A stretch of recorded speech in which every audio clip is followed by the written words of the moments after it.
உறுதியான மனம் படைத்த எதையும் செய்து முடிக்க வேண்டும் என்ற ஒரு நம்பிக்கையுடைய கடகராசி நேயர்கள். ஜென்மத்தில் சஞ்சரித்து வந்த குரு பகவான் வக்கிரமாகி தங்களின் 12ஆம் இடம் மிதுனத்திற்கு சஞ்சரிப்பதால் உங்களுக்கு எதிர்பாராத சில சிரமங்களும் சில இன்னல்களும் ஏற்பட வாய்ப்பு உண்டு.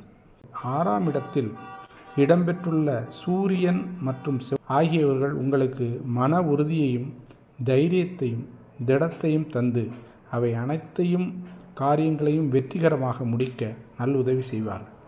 எதிர்கொண்டு நல்ல விதமாக நடத்தி செல்வீர்கள். உடல் ரீதியாக ஏற்பட்ட பாதிப்புகள் நோய்களிலிருந்து விடுபடுவீர்கள். அவற்றில் முன்னேற்றம் அடைவீர்கள். இருந்தாலும் வைத்திய செலவு என்பது சற்று இருந்து கொண்டுதான் இருக்கும். வழக்கு வாய்தாக்கள் நல்ல முடிவுக்கு வரும். எதிரிகள் தங்களுக்கு நல்ல இணக்கமாகி நல்ல ஒரு முடிவை தருவார்கள். தங்கள் மேல் அதிகாரிகளிடம் நல்ல பெயரும் சன்மானமும் அதற்கான ஒரு இன்சென்டிவும் பெறக்கூடிய ஒரு நல்ல வாய்ப்பாக அமைகின்றது. சனி பகவான் ஆட்சி ஸ்தானத்தில் அஷ்டமத்தில் இருப்பதால் தேவையில்லாத பிரச்சனைகள் தங்களை தேடி வரும். உடல்நிலை ரீதியாக செலவுகள் அதிகரிக்கும்.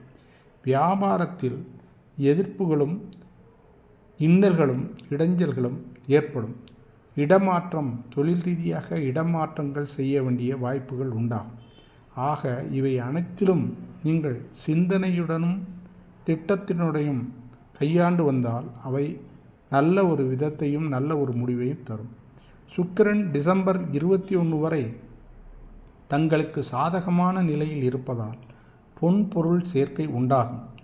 கணவன் மனைவி உறவில் நல்ல நெருக்கமும் நல்ல ஒரு மகிழ்ச்சியும் உண்டாகும்.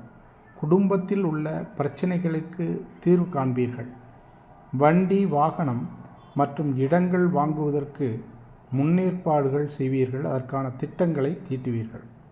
கடகராசிக்காரர்கள் பனி விலகினாலும் குளிர் போகவில்லை என்பார்கள், பார்த்தீர்களா? அதை போன்று தாங்களுக்கு கொஞ்சம் மூச்சு விடும் நல்ல நேரம் வந்தது என்று பார்த்தால் கூட உங்களுக்கு சிரமங்கள் சில இருந்து கொண்டுதான் இருக்கின்றன. ஆக இவை அனைத்திற்கும் தாங்கள் மிகவும் சிந்தித்தும் திட்டங்கள் தீட்டியும் ஒவ்வொரு காரியங்களையும் நிதானமாக நடத்தி சென்றால் அவை அனைத்திலும் தாங்கள் வெற்றியடையலாம். நல்ல ஒரு நிலையை ஏற்படுத்தி கொள்ளலாம்.